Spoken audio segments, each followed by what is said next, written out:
அம்ரித் பாரத் திட்டத்தின் ஒரு பகுதியாக திருவண்ணாமலை ரயில் நிலையம் சுமார் 8 கோடி ரூபாய் மதிப்பில் மேம்படுத்தப்பட்டுள்ளது. இது குறித்த ஒரு செய்தி தொகுப்பு.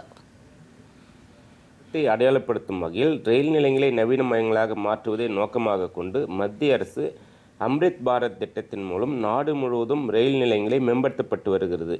இத்திட்டத்தின் மூலம் திருவண்ணாமலை ரயில் நிலையம் மேம்படுத்தப்பட்டு நாளை பாரத பிரதமர் நரேந்திர மோடி அவர்களால் காணொலி காட்சி வாயிலாக திறந்து வைக்கப்படுகிறது. திருவண்ணாமலை ரயில் நிலையம் ரூபாய் 8 கோடியே 27 லட்சம் மதிப்பீட்டில் நுழைவாயில்கள் சீரமைக்கப்பட்டுள்ளது. பயணிகளின் காத்திருப்பு அறைகள் நவீன முறையில் வடிவமைக்கப்பட்டுள்ளது. ரயில் நிலையம் முழுவதும் மெல்லடி திரைகள் அமைக்கப்பட்டுள்ளது. ரயில் நிலையத்தை அழகுபடுத்தும் வகையில் பூங்காக்கள் அமைக்கப்பட்டுள்ளது. விபத்து மருத்துவ மீட்பு உபகரண அறைகளும் இருசக்கர வாகன நிறுத்தக்கூடங்களும் வயது முதியோர்கள் மற்றும் மாற்றுத்திறனாளர்கள் செல்வதற்கு ஏதுவாக சாய்வுதள வசதிகளும் அமைக்கப்பட்டுள்ளது. கழிவறைகள் உள்ளிட்ட பல்வேறு நவீன தொழில்நுட்பங்கள் மேம்பாட்டு பணிகள் நடைபெற்றுள்ளது. திருவண்ணாமலை ஆன்மீக நகரமாகவும் சிறந்த சுற்றுலா தலமாக விளங்குவதால் இங்குள்ள அருணாசலேஸ்வரர் திருக்கோயிலுக்கு தினந்தோறும் லட்சக்கணக்கான பக்தர்கள் ரயில் மூலம் வந்து செல்கிறார்கள்.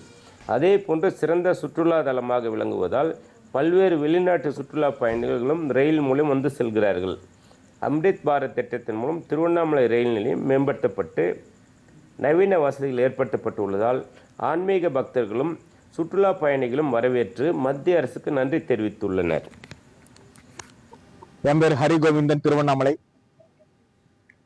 மத்திய அரசால் கொண்டு வரப்பட்ட அம்ரித் பாரத் என்ற ஒரு அற்புத திட்டம் இந்தியாவில் உள்ள அனைத்து ரயில் நிலையங்களையும் புதுப்பிக்கப்பட்டு மக்களுக்கு நவீனமயமாக்கி மக்களுக்கு வசதி செய்து கொடுத்திருக்கிறார்கள். இந்த அம்ரித் பாரத் திட்டத்துக்கு திருவண்ணாமலை மக்கள் சார்பாக கோடான கோடி நன்றியை தெரிவித்துக் கொள்கிறோம். இந்த மத்திய அரசு அம்ரித் பாரத் திட்டத்தை நாங்கள் எல்லோரும் வரவேற்கிறோம். இதற்கு பாரத பிரதமருக்கு நாங்கள் நன்றியை தெரிவித்துக் கொள்கிறோம்.